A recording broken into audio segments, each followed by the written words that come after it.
పవన్ కళ్యాణ్ గారు గత కొద్ది కాలంగా అంటే ఆయన బయటికి రావట్లేదు, లేదంటే ఆయన పనుల్లో బిజీగా ఉన్నారు, లేదంటే వేరు వేరు కార్యక్రమాల్లో హడావిడిగా ఉన్నారు. మొత్తానికైతే బయట ఎక్కువ కనిపించట్లేదు. ఎప్పుడైతే పవన్ కళ్యాణ్ గారు కాస్త తక్కువ కనిపిస్తున్నారో అప్పుడు షర్మిల గారు సడన్గా అలా వచ్చి వెళ్ళిపోతూ ఉంటారు. రీసెంట్గా వాళ్ళు చేస్తున్న కామెంట్లు కూడా వైఎస్ఆర్సీపీకి 11 సీట్లు ఇచ్చినా వాళ్ళకి ఇంకా సిగ్గు రాలేదు, లేదా వాళ్ళకి ఇంకా బుద్ధి మారలేదు. వాళ్ళు వెళ్ళి అద్దంలో చూసుకుంటూ ఉంటే చంద్రబాబు నాయుడు గారి ప్రతిబింబమే ఇంకా వాళ్ళకి కనిపిస్తూ ఉంది. ఇలాంటి కామెంట్లు చేస్తూ ఉన్నారు. ఇప్పుడు మీరు ఒక 2-3 పిల్లలు ఉండొచ్చు. ఒక పిల్లడు నాన్న నాకు భయం వేస్తుంది రాత్రి దెయ్యం వచ్చిందంటే, మిగిలిన ఇద్దరు పిల్లలు కూడా దెయ్యం వచ్చిందంటే అప్పుడు మీరు ఏదో ఆలోచించారు. ఒకడు భయం పడుతున్నాడు అర్థం. వెరువడికి దేని మీద లోకం అన్నట్టు ఇప్పుడు కాంగ్రెస్ అధ్యక్షురాలు అయ్యింది కూడా you mean planted creature as for the whims and fancies of Chandrababu Naidu గారు నడుచుకుంటారని ప్రజలందరికీ అర్థం. ఇక్కడ జాతీయ స్థాయిలో బీసీ దీని మీద రేవంత్ రెడ్డి గారు, రాహుల్ గాంధీ గారి లెటర్లు అక్కడ ఇది పెడితే అక్కడ మీ ప్రెజెన్స్ లేదు, మీరు వెళ్ళలేదు. ఇవాళ ఏఐసీసీ మీటింగ్కి గుజరాత్ తప్పక వెళ్ళారు. ఇదిగాక వక్ఫ్ బోర్డు బిల్లు మీద ఏమి నిరసన లేదు. ముస్లిం సామాజిక వర్గం రంజాన్ పర్వదినాన్ని కూడా వాళ్ళు నల్ల బ్యాడ్జీలతో నమాజులు చదివిన ఉదంతాలు కళ్ళ ముందు కనబడుతుంటే కాంగ్రెస్ అనే పార్టీయే వాళ్ళ లౌకిక దేశం కింద డిక్లేర్ చేసిన 1975 declaration as for the amendment of constitution. వీటికి మీ బాధ్యత మీ దగ్గరే లేకుండా ఎంతసేపు నాకు మీడియా కవరేజ్ డబ్బులు ఇస్తేనే కవరేజ్ ఇస్తారు. డబ్బులు ఇచ్చినప్పుడల్లా మీరే ఉండేవారు మాకు తెల్లాల్సిన కింద ఆడ శివంగి ఆడ పులి అని ఈ పకోడీ కబుర్లు అని చెప్పి రోజు చూపించేవారు మాకు. వాళ్ళ పనికి 6 పథకంలో డబ్బులు ఇస్తేనే చూపించే తెపేలా చాలని గొర్రె కాసేమని నమ్మినట్టు మీరు నమ్ముకుంటే మీకేటి చేయాలి? మీకు ఏంటంటే ఆట వస్తువు ఇచ్చినట్టుగా సునీతమ్మ గారు అండ్ వివేకానంద రెడ్డి గారు ఈ టెరిటరీ తప్ప మీకు వేరే టెరిటరీ క్రియేట్ చేయలేదు. యాజ్ పర్ కాంగ్రెస్ డైరెక్షన్లో ఉంటే అట్లీస్ట్ మీకు వికసత్వం వస్తుంది, ఏది బుర్ర వికసిస్తుంది. అట్లీస్ట్ తులసిరెడ్డి గారు లాంటి గొప్ప వ్యక్తి ఉన్నాడు మీ పార్టీలో, ఆయన వెనకాల 4 అడుగులు వేసుకొని నడిచిన రాజకీయ పరిపక్వత వస్తుంది. ఇవేవీ లేకుండా మా ఆయనకి అన్యాయం జరిగింది, దొరలేవలేదు, ఇలాంటివన్నీ మాకేందుకు దిక్కుమాల ఎక్స్క్యూజెస్. షేర్లు ట్రాన్స్ఫర్ చేసిన దగ్గర మా అమ్మని నన్ను జైల్లో పెట్టేస్తాను అన్నాడు. మరి జైల్లో పెట్టక ఏడు చేస్తారు? షేర్ ట్రాన్స్ఫర్ చేసుకోవాల్సిన పుణ్యకాలం అడవడ నీకు బుర్రజ్ఞానం లేని అడవడ చెప్పాడు. షేర్ ట్రాన్స్ఫర్లకి ఫీజు కట్టక్కర్లేదన్న బిల్లు పాస్ అవుద్ది రాజ్యసభ పార్లమెంట్లోను, అంచేత మనం ఆ టైంలో చేసుకోవచ్చు అనుకుంటే ఈడి జప్తులో ఉన్నాయి ఆస్తులు. మీ అన్న ఇంకా నీ గురించి ఆలోచిస్తారు కాబట్టి ఆ కన్సర్న్ ఉన్న మనిషి కాబట్టి వాటిని మళ్ళీ వెనక్కి తీసుకొని ఒక అగ్రిమెంట్ పరంగా అంటే అగ్రిమెంట్ రెన్యూవల్ అవ్వలేదని అగ్రిమెంట్ వ్యాలిడిటీ 3 years ఉంటుంది.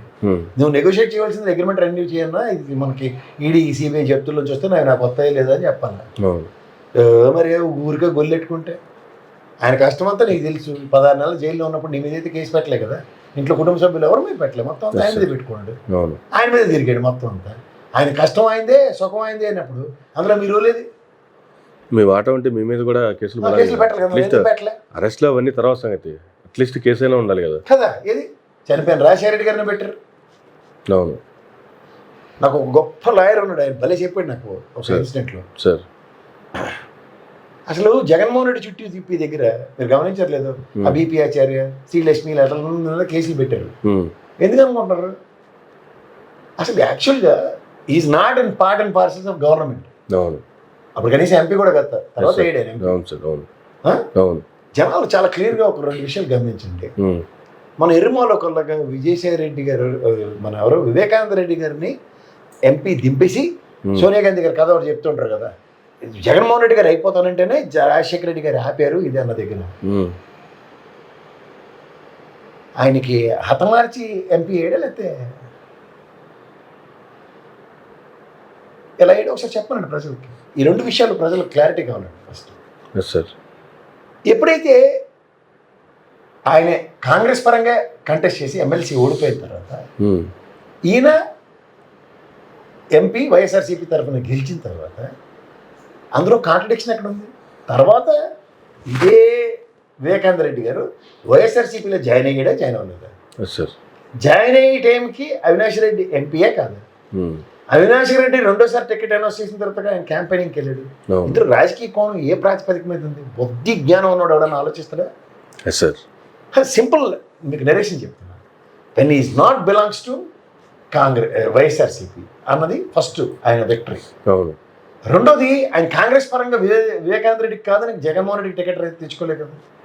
యాజ్ ఎంపీ ఆయన టెన్యూర్ కంప్లీట్ అయిన తర్వాతే కదా జరిగిన పరిణామాలు. ఇది ఎక్కడండి కాన్స్పిరసీ ఎక్కడుంది? ఆయనకి ఇంక విభేదాలన్న కాన్సెప్ట్ ఎక్కడుంది? బాబాయ్యని గౌరవించడం, చెల్లెలని మర్యాద ఇవ్వడం తప్పు. ఈవిడే నిజంగా చెప్తున్నాను, జగన్మోహన్ రెడ్డి గారి జైల్లో ఉన్నప్పుడు లేదంటే జగన్మోహన్ రెడ్డి గారి ప్రభుత్వం రాకమునుపు ఈ షర్మిలమ్మ అయితే జగన్ సార్తోనే ఉంది కదా, Yes, sir. అప్పుడు ఆవిడ ఏం చేయాలి? ఆ తెరి బాబాయ్ని చంపేతావు నువ్వు అని చెప్పి గొల్లెడు ఇప్పుడు పెడుతున్న గొల్లె అప్పుడు పెట్టాలి కదా, అప్పుడు ఎందుకు పెట్టలే? మీ ఆయనకి గల్లు అన్న దగ్గర నుంచి షేర్ ట్రాన్స్ఫర్ అవ్వలేదు దగ్గర నుంచి మీకు అలకలు వచ్చాయి, అవునా కదా? Yes sir. ఇప్పుడు మీకు సీరియస్గా మీరు అబ్జర్వ్ చేస్తే ఈ నెరేటివ్స్లో ఎక్కడా కూడా the physical presence of Avinash and Jaganmohan Reddy అనేది లేదని కొట్టొచ్చినట్టు కనబడుతున్నా సరే ఒక ఫ్యాబ్రికేటెడ్ స్టోరీ. ఇప్పుడు ఆ మాటకు వస్తే విజయసాయి రెడ్డికి ఇక్కడ మ్యాక్ ఇవ్వగానే ఫస్ట్ చెప్పింది ఏంటి? గుండెపోటు అన్నాడు. అక్కడ ఎవడో ఏం జరిగిందో ఎవడికి చెప్పకుండా విజయసాయి రెడ్డి గారు చనిపోయారు, వివేకానంద రెడ్డి గారు చనిపోయినప్పుడు నేను మాడిన మాట మేసి అయితే తులసిరెడ్డి గారు మర్డర్ అనేది బ్రోటర్ మర్డర్ అని ఫస్ట్ ఆయన గురుగారే చెప్పారు. అక్కడి నుంచి దానికి కంటిన్యూషన్ అయింది. అప్పుడు పోలీసులు లేడు, గుడ్డుగోరాన్ని పోలీసు అవుతున్నారా?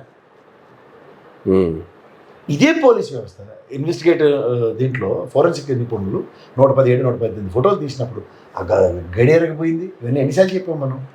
సో వీటిలన్నిటికీ ఆవిడకి తెలిసి అప్పుడైతే గవర్నమెంట్ వచ్చింది, అంతా బాగుంది కాబట్టి పల్లెత్తు మాట్లాడి ఎలక్షన్ ముందు మరో డ్రామాలు స్టార్ట్ అవుతాయి. ఏ ప్రాతిపదిక మీద? ఇప్పుడు కూడా అసలు ఊరికే సామెత ఉంటే తీరు కూర్చుని తారలాడింది. ఏ పని లేక ఆవిడెవడో ఖాళీగా తిరుగుతూ పిల్లి తల కొరికినట్టు 2 రోజులకు ఒకసారి ఇది రెన్యువల్ కాంట్రాక్ట్ లాగా. ఇందాక మీరు పవన్ కళ్యాణ్ లైమ్ లైట్లో రాగానే అక్కడ నాగార్జున నేనున్నానని ఆవిడ కూడా వస్తుంది, వచ్చేది చెప్తుంది అనవసరమైన మాట. సునీతమ్మకి సెక్యూరిటీ ఇవ్వండి, విట్నెస్ ప్రొటెక్షన్ ఫోర్స్లో థ్రెట్ ఉందంటే ఖచ్చితంగా ఆఫ్టర్ ఆల్ అడవడంటే బొక్కపకేరి గడ్డాడు, నేనే చంపాను బుర్రబాదుకుంటాడు పేరేంటి దస్తగిరి. ఆ పనికి మళ్ళీ అదొక ఇచ్చినప్పుడు వీళ్ళకి ఎవరు? కానీ లేని ఊహించుకోవడం. అంటే ఇందాక మీకు చెప్పాను చూడండి, ఇంట్లో చిన్నపిల్లడు దెయ్యం ఉందట అని, అలా నన్ను ఎవడో చంపేదారని అంటే ఎన్నాళ్ళు ఎందుకు పడుద్ది? అసలు ఎందుకు చంపాలి అసలు? First of all Mysuru maharaja palace మీద తగ్గుతుంది, వాళ్ళ అన్నదమ్ములు కొట్టు చచ్చిపోయినట్టు ఎలా ఉంది అది? అసలు ఎవరు సబ్బు సందర్భం ఉందా? ఓ పక్క నువ్వే మీ చిన్నమ్మ ఎవరు రెండో భార్య చేసుకున్నాడు వివేకానంద రెడ్డి గారిని, ఆ కడుపు మడత సగం రగిలిపోతుంది. ఆ రోజు ఆయన పిఏ కృష్ణారెడ్డి గారిని ఎన్ని మాట్లాడినావో ఏం మాట్లాడినావో అనువను తెలుసు అందరికీ. ఇవన్నీ మర్చిపోయి కొత్తగా ఏ రోజుకి ఆ రోజు ఇవాళ నిద్రలేగానే తలస్నానం చేసుకొని బయటకు వచ్చి శబాష్ ఇవాళ కొత్త కథ వెళ్ళేద్దాం, దీనికి అనుగుణంగా చెప్పేద్దాం అంటే ఎలాగవుతుంది? దేశ రాజకీయాల్లో ఇవాళ మీకు ఒక కాంగ్రెస్ పార్టీ జాతీయ స్థాయిలో ఒక పార్టీ అధ్యక్షుడు ఉంది, అది ఆల్రెడీ మూల కూర్చొని చెమచాకలు ఆడుకుంటుందండి. ఎవడో పనికొచ్చిన వాళ్ళు లేడు, ఆ త్యాగశీలు రుద్రరాజు గారు తప్ప ఇంకెవరు లేరు. పనికొచ్చిన తులసిరెడ్డి గారు నోట్లో 4 లేకుండా టీవీ డిబేట్లకు పరిమితం చేశారు. మూడు దాకా చూసి మంటెక్కి సాయిజనాథ్ గారు కూడా బయటకు వచ్చేసారు. ఉన్న పెద్ద మనిషి రఘువీరారెడ్డి గారు గ్యారంటీకి గెలిపేశారంటే డబ్బులు ఇవ్వమంటే డబ్బులు ఇవ్వకుండా కొట్టిన వాళ్ళు. ఇవన్నీ గమనిస్తుంటే ఎవరు చూడట్లేదు రాజకీయాలు. కవరేజ్ ఇవ్వట్లేదు, డబ్బులు ఇస్తారు. శైలజానాథ్ గారు బయటకు వెళ్ళిపోయారంటే వైసీపీ ఇచ్చిన డబ్బుల కోసం బయటకు వెళ్ళారంటుంది. మరి ఈవిడ వెళ్ళి కాంగ్రెస్ పార్టీలో కలిసారంటే మాత్రం పార్టీని మోతెట్టేసి మరి పార్టీని విలీనం చేసి మరీ పోయి కలిసారు కదా. ప్రజారాజ్యం పార్టీలో విలీనం చేసి ఏటైందో కూడా తెలియదు. దాన్ని మాత్రం ఎవరికి వచ్చింది పవన్ కళ్యాణ్ గారు టైపే. ఆయన రూల్స్ పెడతారు కానీ పాటించారు, అలాగా వీళ్ళు రూల్స్ చెప్తారు కానీ పాటించారు.